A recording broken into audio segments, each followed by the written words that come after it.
Okay, I told everybody that there would be enormous firmware updates. This is exactly what happened with the XH1, which has an IBIS mechanism, and this is the firmware update for the XT4. There are 4 huge firmware updates every GFX camera, additionally so, have had today.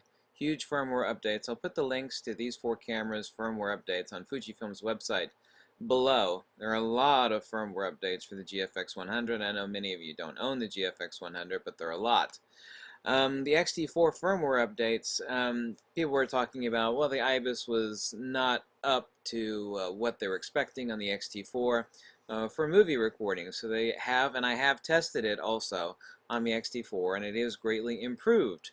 The IBIS functionality, they have a typo here, they called it BIS.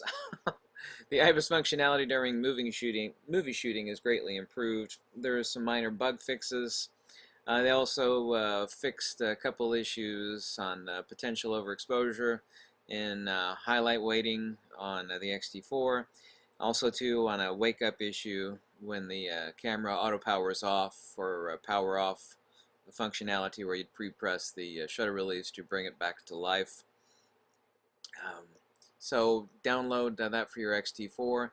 There are identical firmware updates for the GFX50S and 50R. They added classic, negative, and Eterna and skin effects for both the GFX50S and 50R. And very importantly is the addition of low light autofocus single focus priority, and greatly improved face and eye detect autofocus on GFX50S and 50R. The huge firmware update, I know many people, like I said, don't own the GFX100, but version 2.0 that was released last night.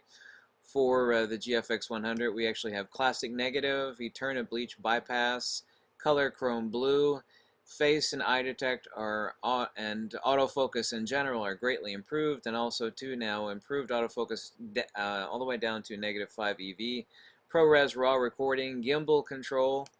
There's actually an enormous amount of functionality that's been added to the GFX100.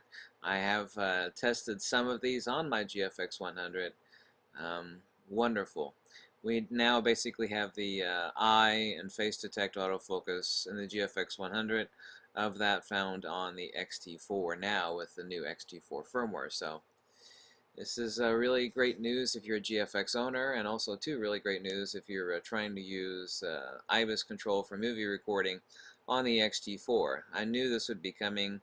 It came roughly at the same period after the release of the XT4 as the major IBIS control firmware update on the XH1 after it was released. So anyway, thank you so much for watching, and goodbye.